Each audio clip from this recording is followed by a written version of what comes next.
Exodus, second book of the Bible, unfolds with the Israelites in Egyptian bondage, living under the oppressive rule of Pharaoh. Their population growth stirs fear in the Egyptian king, who orders the brutal murder of all Hebrew newborn boys. Yet, a baby boy named Moses survives, hidden by his mother and found by Pharaoh's daughter, who raises him as her own. Moses grows up in the Egyptian royal court, but his life takes a dramatic turn when he kills an Egyptian taskmaster for violently mistreating a Hebrew slave.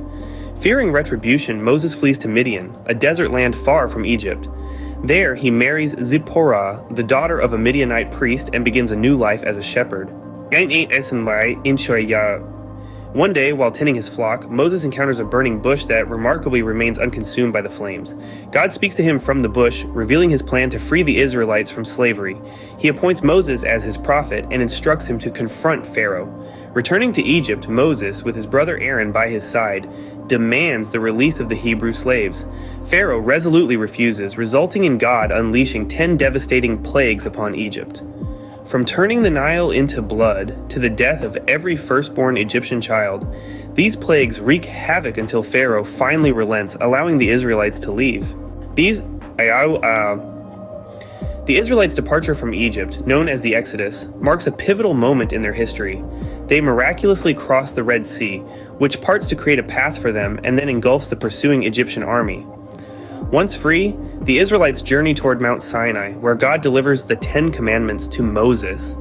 These laws lay the foundation for moral and social order within their community.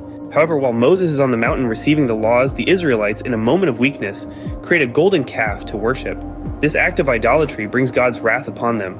Yet Moses intercedes and God forgives their transgression, renewing his covenant with them. The book of Exodus concludes with the construction of the tabernacle, a portable sanctuary for the Israelites to worship God as they journey to the promised land. In summary, the book of Exodus chronicles a captivating journey of liberation and transformation. It tells us how the Israelites, once enslaved, become a nation under God's law. It portrays a God who hears the cries of the oppressed, intervenes in human history, and establishes a covenant with his people. It highlights the leadership of Moses, who, despite his initial reluctance, becomes a faithful and effective prophet. Finally, it underscores the significance of obedience to God, as shown through the 10 Commandments and the consequences of idolatry. Through the book of Exodus, we witness faith, patience, and obedience tested in the furnace of affliction. We see the power of divine intervention and the importance of moral and societal laws. The story of Exodus is not just a tale from the past, it's a narrative full of lessons that continue to resonate today.